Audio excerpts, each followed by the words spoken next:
Nolan sorry sir Christopher நோலனோட அடுத்த படத்துக்கான official அப்டேட்டை கொடுத்துருக்காங்க.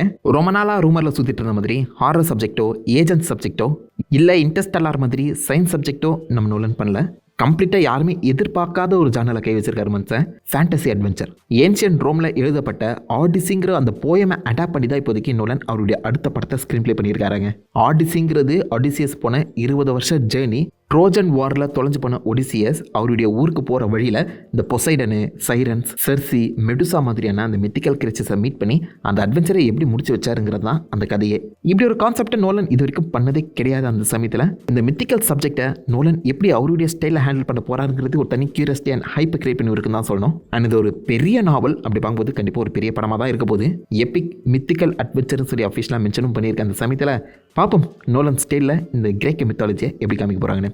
காட் ஆஃப் வார் விளையாடிருக்கீங்களா? பழைய கிரேக்க மித்தாலஜி. அதுவே லைட்டாக அந்த ஆடிசி டச்சில் இருக்கக்கூடிய ஒரு கான்செப்ட் தான் சொல்லுவாங்க. அந்தளவுக்கு ஃபேண்டசிக்கலாக நோலன் இது வரைக்கும் எடுத்ததில் கொஞ்சம் புதுசாக இருக்குண்ணே, புதுசாக இருக்குது.